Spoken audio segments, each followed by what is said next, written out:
Corona के time में हमने अच्छी तरीके से देख लिया कि इतना चिल्लाने पर, इतना पुकारने पर कोई भगवान, भवानी, देव, गोसैया कोई नहीं आया। आता तो कोरोना से लोग मरते ना, बच गए होते जो मर रहे थे। कोई आया बचाने के लिए? लोग हाथ पकड़े थे और उसके बाप, दादा, बेटे, बहू, नाती, पोते उसके हाथ से फिसलते गए और लाशों का ढेर लग गया था पूरी दुनिया में। किसी सरकार के पास कोई डेटा नहीं है, कोई रिकॉर्ड नहीं है कि कितने लाख और करोड़, अरब खरब लोग मारे गए थे। लोग यानी सरकारें नालियां खोद खोद करके बुलडोजर के जरिए और क्रेन के जरिए लोगों को कीड़े मकोड़ों के तरीके से पाट रहे थे जमीन के अंदर। इस तरीके से अंत्येष्टि हो रही थी। कोई भगवान आया बचाने, देखने ऐसा कि मेरे बच्चों को कीड़े मकोड़ों के तरीके से क्रेन और बुलडोजर से पाट रहे हैं? किसी भगवान ने सरकार पर मुकदमा ठोका कि ये गलत कर रहे हो? आदमी जाति का इतना बड़ा अपमान और देखने को नहीं मिला था। कई बड़े बड़े युद्ध हुए हैं, वर्ल्ड वार 1 और वर्ल्ड वार 2, और ये वर्ल्ड वार 3 से कोई कम था। कोरोना में लाशों का अंबार लगा हुआ था, कोई भगवान बचाने क्यों नहीं आया जी? ये सबसे बड़ा सवाल है जो हर आदमी को, हर हिंदुस्तानी को, हर पाकिस्तानी को और हर देश के नागरिक को पूछना चाहिए। जब सुप्रीम पावर इतना बड़ा अल्लाह, खुदा, गॉड, लॉर्ड, भगवान, परमात्मा, परमेश्वर है, तो बचाने क्यों नहीं आया? लोग कीड़े मकोड़ों की तरह मर रहे थे, जबकि उनकी ही प्रार्थना कर रहे हैं, उनकी ही पूजा कर रहे थे। तो सीधी सी बात है, साफ है कि कोई कहीं आसमान में भगवान, अल्लाह, खुदा, लॉर्ड, गॉड, परमात्मा, परमेश्वर नहीं है। ये सृष्टि सारा अपने ऑटोमेटिक सिस्टम से चल रही है। सारा संसार विश्व के शाश्वत नियम से, जिसको यूनिवर्सल लॉ कहते हैं आज विज्ञान की भाषा में, उसके जरिए चल रहा है। जैसे एक गेहूं का बीज जमीन में जाएगा या कोई भी बीज जमीन में जाता है, उचित खाद, पानी, नमी, हवा मिलती है और वहां से बीज अपने आप अंकुरित हो जाता है और धीरे से 4 पत्ते, 6 पत्ते करते करते पौधा बनता है, फिर विशाल पेड़ बन जाता है।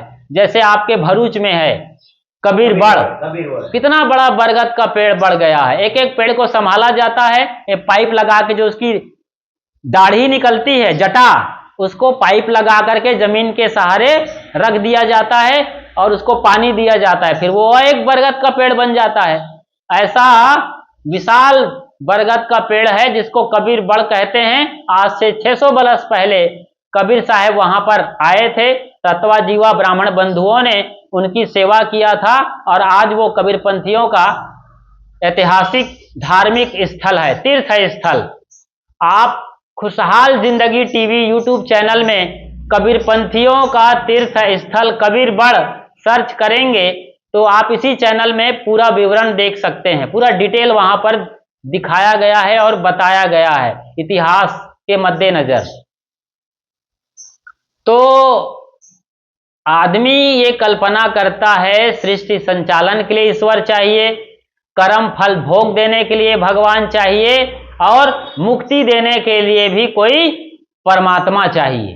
ये 3 तरीके से भगवान की खास कल्पना की गई है, जिसको हम सुप्रीम पावर, लॉर्ड और गॉड, अल्लाह और खुदा के नाम से यहां बराबर चर्चा कर रहे हैं। 3 बातें हैं। पहली बात आप समझ रहे हैं, सृष्टि के संचालन के लिए, दूसरा कर्म फल भोग देने के लिए और तीसरा मुक्ति के लिए। एक एक बात को बड़ी बारीकी से समझते हैं थोड़े थोड़े में।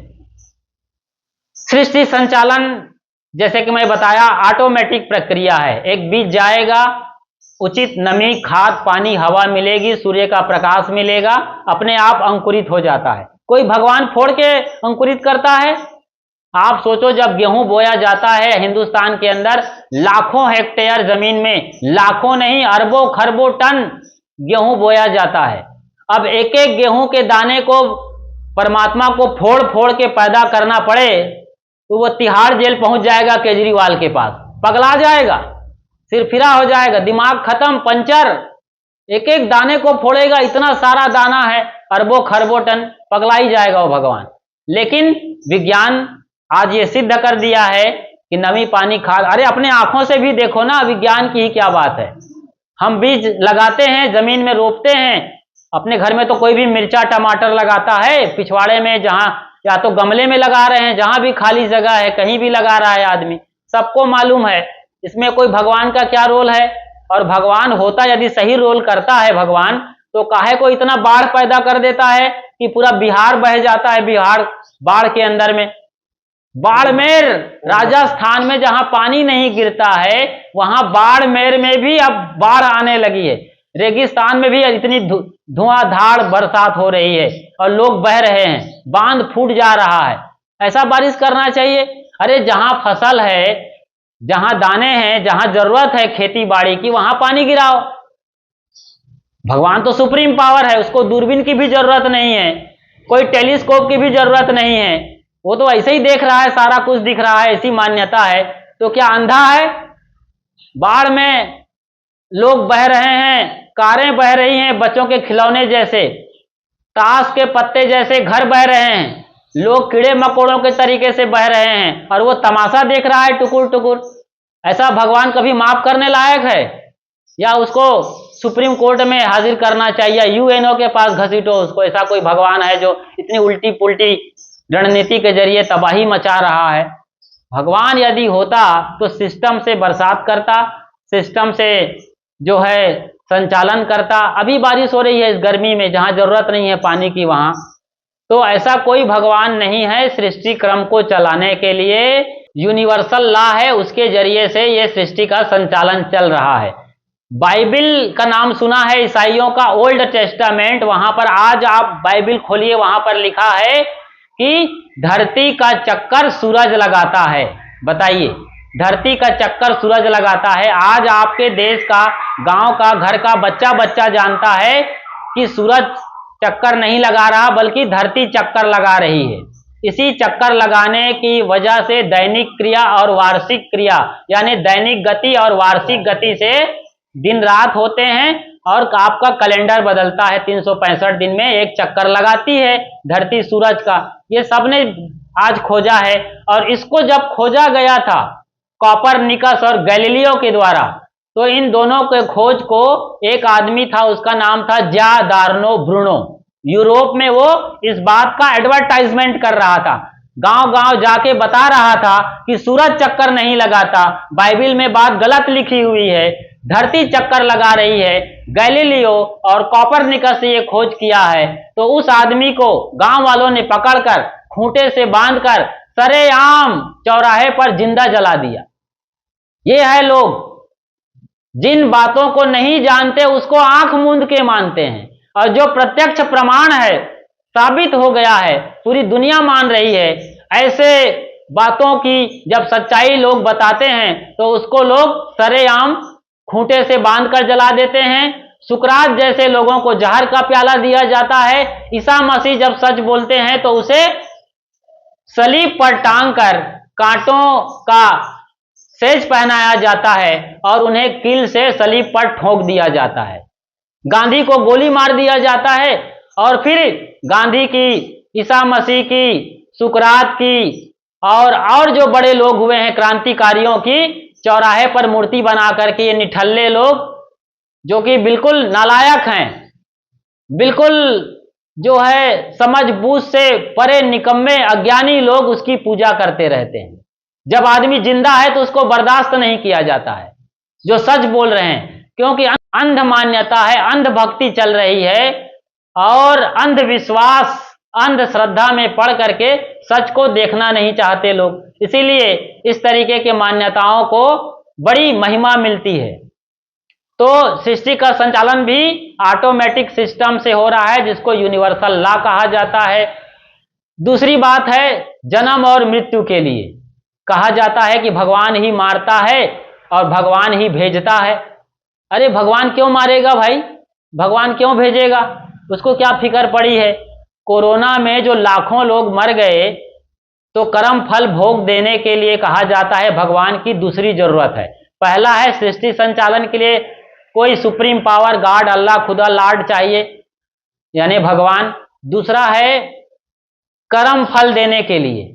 कर्म फल क्या? इतने लोगों के कर्म बिगड़ गए थे, अरबों लोग खरबों लोग मारे गए, 1 घंटे के अंदर अंदर लाखों लोग मारे जाते थे कोरोना टाइम में। कोई हिसाब नहीं, कोई गणित नहीं मिलता था। जिनकी जानकारी है उसका टेलीकास्ट होता था, बाकी गांव देहात में कितने लोग मर रहे थे कौन जानता, कौन हिसाब ले रहा था। तो 1 घंटे के अंदर अंदर मान लो 10,000 से 1 लाख 2 लाख लोग मर रहे थे, तो क्या सबके कर्म एक साथ खोटे हो गए थे? उसी सेकंड में 1000 लोग मर रहे थे, क्या सबने बुरा कर्म किया था? और लोग तो बोल रहे थे कि वायरस फैल रहा है, वो छूत से, उसके छूने से, उसकी गंदी हवा से, नाक के जरिए, सांस के जरिए जा करके ये कोरोना हमला कर रहा था, कोविड-19, और वो आदमी को मार रहा था। तो भगवान नहीं देख रहा था? मेरे ही बच्चे जिनको मैंने पैदा किया है वो मर रहे हैं, तो बचाने आना चाहिए था कि नहीं? उल्टे मंदिर, मस्जिद, चर्च, गिरजा घर, गुरुद्वारे जैसे धार्मिक स्थलों में बड़े बड़े ताले लगे हुए थे। पंडित, पुरोहित, मुल्ला, मौलवी, पोप, पादरी सब बिल के अंदर घुस गए थे और भगवानों को सैनिटाइजिंग किया जा रहा था। मतलब उस पर वो दवाइयों का छिड़काव बड़े बड़े पाइपलाइन से स्प्रे किया जा रहा था। ये भगवानों की दुर्दशा है, बेइज्जती है कि नहीं? ये हमारा देश पूरा देख रहा था, दुनिया भी देख रही थी। तो भगवान ना तो कर्म फल देने के लिए जरूरत है भगवान की, ऑटोमेटिक नियम है, मैं मिर्च खाऊंगा तो पेट भी जलेगा, पिछवाड़ा भी जलेगा, सीधी सी बात है। इसमें भगवान का क्या रोल है? मैं मीठा खाऊंगा तो जीभ भी मीठा लगेगा और तबीयत भी अच्छी रहेगी, स्वास्थ्य भी अच्छा रहेगा, अच्छा खाएंगे तो। मैं गलत करूंगा, चोरी बेईमानी, तो मेरे अंदर बैठा हुआ भगवान नहीं जानेगा, असली भगवान तो भीतर बैठा है और हम बाहर ढूंढ रहे हैं, नदी, पहाड़, जंगल में, खेत खलिहान में, और प्लास्टिक की, मिट्टी की मूर्तियों में, लोहे और तांबे की मूर्तियों में हम भगवान को खोज रहे हैं। ठीक है, आप पूजा करिए, कुछ देर पूजा करिए, प्रार्थना करिए, मन्नतें मांगिए, ये आपकी शुरुआती दौर में मूर्ति पूजा अच्छी बात है। लेकिन आप कहोगे कि वो कर्म फल देंगे, हमारे पाप कर्मों को टाल देंगे। लोग आज पाप करते हैं 364 दिन और कुंभ मेला में जाते हैं और गंगा में नहा के कहते हैं कि सब पाप हमारा छूट जाए, दूर हो जाए, पाप से मुक्ति हो जाए, हे प्रभु हमारे सारे पाप धुल जाए। इसकी वो लगातार, हे प्रभु हमारे सारे पाप धुल जाए, इसकी वो लगातार प्रार्थना और पूजा कर रहे हैं। ऐसे कैसे होगा?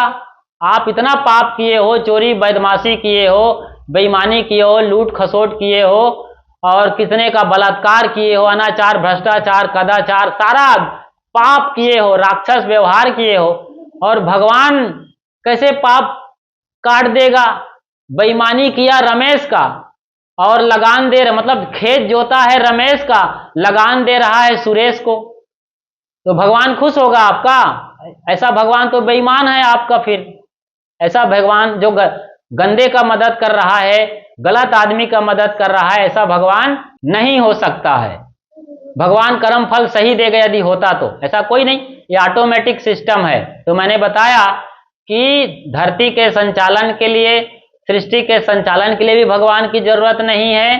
सारा खेल ऑटोमेटिक सिस्टम से ग्रहों और नक्षत्रों की अपने आप हो रहा है, और कर्म फल भी किसी को देने के लिए भगवान की जरूरत नहीं है। मेरा कर्म ही मेरे को फल देता है, जैसा मैं बीज बोऊंगा वैसा ही फल मुझे काटना पड़ेगा। बोया पेड़ बबूल का तो आम कहाँ से खाए, कबीर कमाई आपनी निष्फल कबहू न जाए, बोया पेड़ बबूल का तो आम कहाँ से खाए। अब तीसरा है मुक्ति के लिए, गति और मुक्ति के लिए भगवान चाहिए। लोग हाथ जोड़ के गिड़गिड़ा रहे हैं, प्रार्थना कर रहे हैं कि हे प्रभु अन्नदाता हमारा कल्याण करिए, हमें मुक्ति दे दीजिए, अपने चरण शरण में बुला लीजिए, हमारा कल्याण करिए, हे प्रभु हे प्रभु। प्रेयर कर रहे हैं, प्रार्थना कर रहे हैं, अरदास कर रहे हैं, भक्ति भजन कर रहे हैं, सारे लोग लगे हुए हैं, आसमान को ताक रहे हैं, मंदिरों में गिड़गिड़ा रहे हैं, नाक रगड़ रहे हैं, अल्लाह के दरबार में जाकर खाली दीवार पर पश्चिम दिशा में गला फाड़ फाड़ के अजान कर रहे हैं, पुकार रहे हैं। पाकिस्तान के उस पार तक आवाज जा रही हिंदुस्तानियों की, लेकिन कोई अल्लाह मियाँ बचाने नहीं आया। यही तो कर रहा था ओसामा बिन लादेन, कितनी प्रार्थना किया। ओसामा बिन लादेन पाकिस्तान नहीं बता रहा था कहाँ छुपा है, और आखिरकार अमेरिका के नेवी सील्स कमांडे वालों ने खोजा कि पाकिस्तान के एबटाबाद शहर में है, और जिस बिल्डिंग में था उसकी खोपड़ी पर सीधा हेलीकॉप्टर से उतरा और उसको खींच करके पकड़ा और आखिरकार उन्हें मार करके समंदर में फेंक दिया। पता भी नहीं चला वो कहां गया, उसकी लाश की उसकी मजार बने क्या होगा। ये सबकी कहानी है। मतलब हमारे कर्म के अनुसार से हमारे कर्म फल मिलेंगे। कोई भगवान हमें मुक्ति देने वाला नहीं है कि हमें तारने वाला है। क्यों तारेगा? जब आपको वो बुरे कर्मों से नहीं बचा सकता। आदमी चोरी करता है, हिंसा हत्या बलात्कार करता है, तब तो भगवान को रोकना चाहिए, उस खुदा को सामने आना चाहिए, उस गार्ड को सेफ्टी जोन में आदमी को रखना चाहिए कि ये काम नहीं हो सकता है। लड़की को भी बचाए, लड़के को भी बचाए, जिसके घर में चोरी हो उसको भी बचाए, जिस चोर चोरी करेगा उसको भी बचाए कि ये काम गंदा नहीं होने वाला है। मेरे रहते चोरी बदमाशी हिंसा हत्या बलात्कार अनाचार कदाचार कैसे हो सकता है? लेकिन उन्हीं के आंखों के सामने सरेआम ये हो रहा है। मंदिर में ही लोग लूटे जा रहे हैं, बलात्कार हो रहे हैं, और क्या क्या नहीं हो रहा है। मस्जिद के अंदर एक मशीन गन वाला आदमी आता है और हजारों लोगों को मस्जिद के सामने ही भून डालता है, और अल्लाह मियाँ टुकुर टुकुर देख रहा है। कहां कहां नहीं ये घटनाएं हो रही है। धर्म के नाम पर जितने खून बहाए गए हैं, इतना खून तो कहीं और नहीं बहाया गया है। धर्म के नाम पर, पवित्रता के नाम पर, भगवान के नाम पर, खुदा के नाम पर, गॉड के नाम पर इतनी हिंसाएं और हत्याएं हुई हैं जिसका कोई हिसाब किताब नहीं है।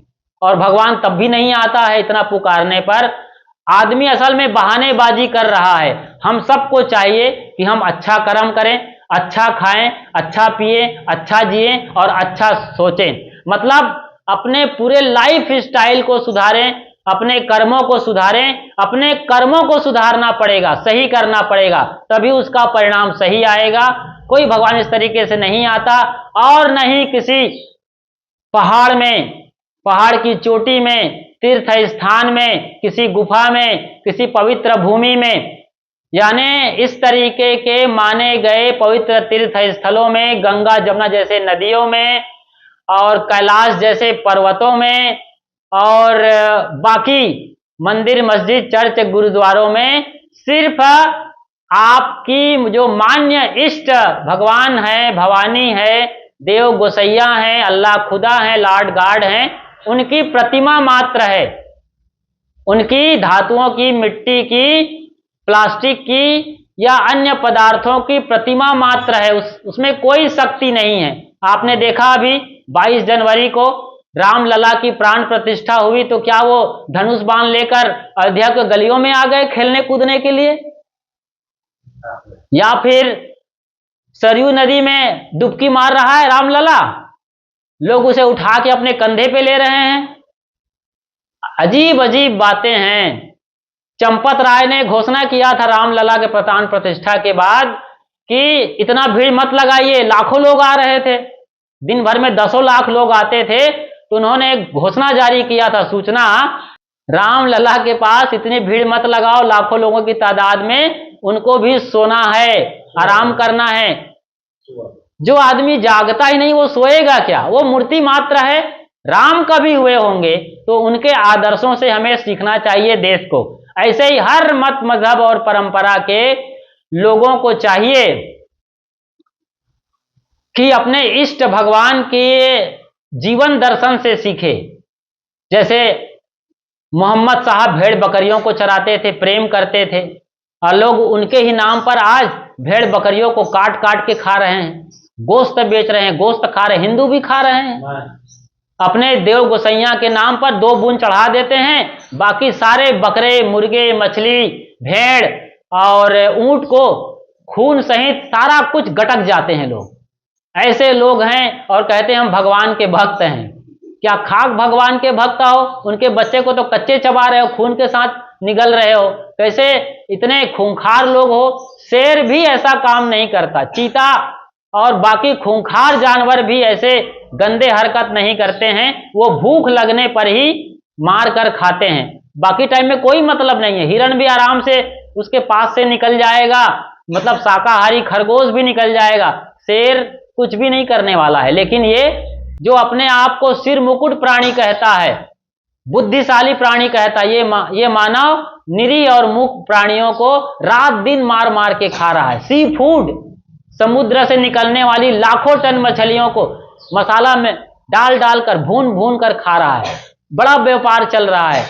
कत्ल खाने जा रहे हैं लाखों की तादाद में रोज गाय। हमारा देश सबसे बड़ा एक्सपोर्ट सेंटर है गाय के मांस का, पूरी दुनिया में एक्सपोर्ट किया जा रहा है। भेड़ बकरी और बाकी जानवरों की तो बात ही मत करिए। हिंदू राष्ट्र कहता है, हिंदू राष्ट्र बनने जा रहा है। एक राष्ट्र एक कानून की बात हो रही है और लाइसेंसधारी कत्ल खानों में लाखों की तादाद में रोज गाय मारी जा रही है, काटी जा रही है और पूरी दुनिया में बेची जा रही है। सोचिए, ये सच्चाई है इस देश की।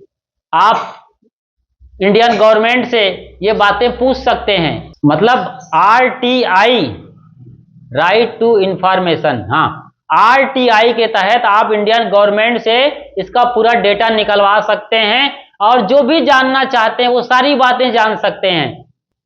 खुदा के बारे में, अल्लाह के बारे में, भगवान और ईश्वर तथा लॉर्ड और गॉड के बारे में पूरा डिटेल आप खंगाल सकते हैं।